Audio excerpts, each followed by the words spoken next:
Autorickshaw হচ্ছে বাংলাদেশের অন্যতম একটা বিস্ফোরা, যা এখনো যদি নির্মূল করতে না পারি বাংলাদেশের ট্রাফিক ব্যবস্থা একেবারে ধ্বংস হয়ে যাবে।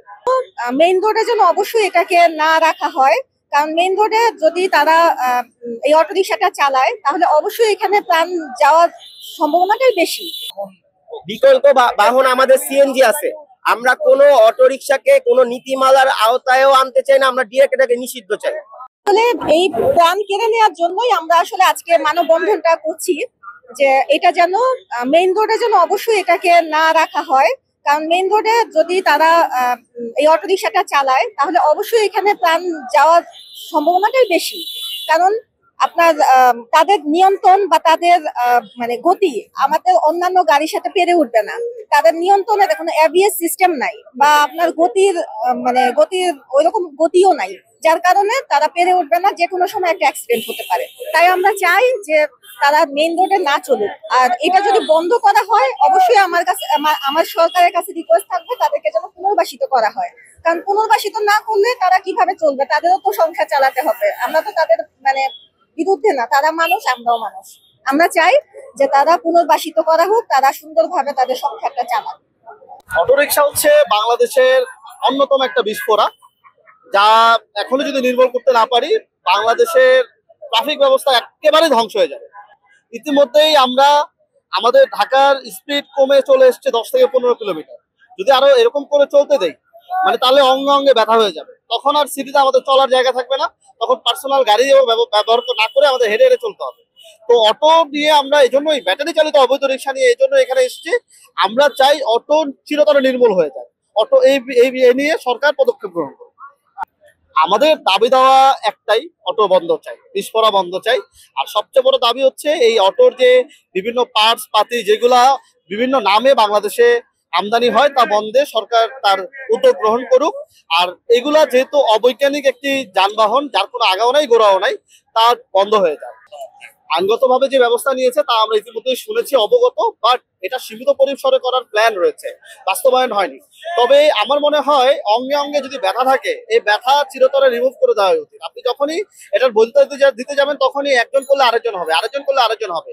আর হচ্ছে আরেকটা বিষয় হচ্ছে, ভাই আমি গরিব বা লোকে বা ও গরিব, এই সমস্ত ইমোশন দিয়ে বাস্তবতা হয়।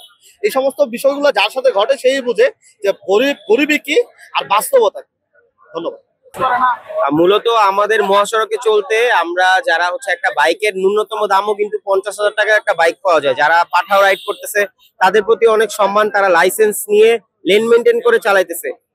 এরপরে আছে থ্রি হুইলার। এই থ্রি হুইলার কিন্তু আমাদের বিগত 1 দশক আগেও কিন্তু 12 বছর আগেও কিন্তু এই থ্রি হুইলার এর প্রচুর নীতিমালা প্রশাসন থেকে দেওয়া হয়েছে যে কাস্টমারের হাতে থাকবে হচ্ছে এটার দরজা। থ্রি হুইলারটা আমরা মেইনলি হচ্ছে সিএনজি কে পারমিশন দেওয়া হয়েছে আমাদের দেশ থেকে, কিন্তু এখন আবার সেম ভাবে এই থ্রি হুইলার হচ্ছে চালু হয়েছে, যেটা একদম বেপরোয়া, যেটার কোনো ব্রেকিং সিস্টেম নাই, যেটা লিটারালি মানুষ মারতে ওরা রাস্তায় বের হয়। কারণ ওদেরকে আসলে খেয়াল রাখবো না নিজে বাইক চালাবো বা গাড়ি চালাবো, ওরা ডানে বামে হুট করে ঘুরাই দিতেছে। আপনারা দেখতেছেন বিগত দিনে যে ট্রাকের নিচে একজন মা শিশু সহ পড়ে মারা গেল, তারপর অনেক বড় বড় দুর্ঘটনা। এরপরে তাদেরকে কিছু বলা যায় না, তাদেরকে রাস্তায় কিছু বলতে গেলে আমাদের এক বাইকার ভাইকে তারা কিভাবে মারলো, বাইকটাও ভেঙে দিল, তাকে এখন আমরা আইডেন্টিফাই করতে পারি নাই।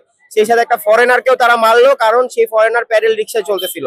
তো সবকিছু চিন্তা করতে গেলে আপনারা যদি অনেকের মতামত থাকতে পারে যে গরিবের পেটে লাথি দেওয়া। এখন গরিব যদি 1 লাখ টাকা একটা রিক্সার দাম, এই 1 লাখ টাকা একটা রিক্সা দিয়ে যদি সে গরিব হয়ে থাকে, এখন বলতে পারেন তারা ভাড়া নেয়, ভাড়া নিলে তারা কেন লাইসেন্স সহ তারা হচ্ছে সিএনজি চালায় না? ওইটাও তো সেম ভাড়াই যায়।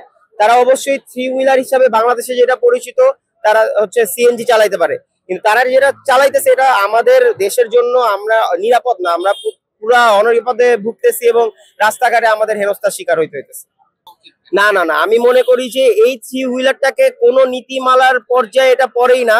কেননা এইটা হচ্ছে একটা হচ্ছে কি বলবো, মানে মানুষ মারতে তারা রাস্তায় বের হয় কেন? নীতিমালায় আনা যেত যদি এটা নতুন কিছু হইতো। থ্রি হুইলার নামে আমরা সবাই জানি যে সিএনজি আছে। আপনি বড়লোক না হন, সিএনজি কেনার সামর্থ্য নয়, আপনি গ্যারেজ থেকে সিএনজি ভাড়া নিতে পারেন আপনার ড্রাইভিং লাইসেন্সের মাধ্যমে। এখন আপনি এই অটো রিক্সাটাকে যদি এখন আপনি ফোকাস করেন যে নীতিমালা, এটা তো হবে না, সম্ভব না, কারণ এটার ব্রেকিং সিস্টেম নাই, এটা পুরো খোলামেলা। এবং সিএনজি থ্রি হুইলার হিসাবে আমরা পরিচিত, আমরা একটা প্যাডেল রিক্সা দিয়ে আমরা 5 কিলো 6 কিলো পর্যন্ত যাইতে পারি, কিন্তু এই রিক্সাটা তো মতিঝিল থেকে মোহাম্মদপুর আসতে পারে না। এবং যদি পারেও তাদের তাদের মানে তাদের হাতে আমাদের মাইর খাইতে হয়। তারপরে হচ্ছে ফরেনার কে তার গায়ে হাত দেয় কেন প্যাডেল রিক্সা চলায়। তো থ্রি হুইলার হিসাবে আমরা সিএনজি কে একসেপ্ট করে নিছি, আমাদের কোনো অভিযোগ নাই, কিন্তু আমরা কখনো এটাকে নীতিমালার মধ্যেও আনতে চাই না, আমরা এটাকে ডিরেক্ট নিষিদ্ধ চাই।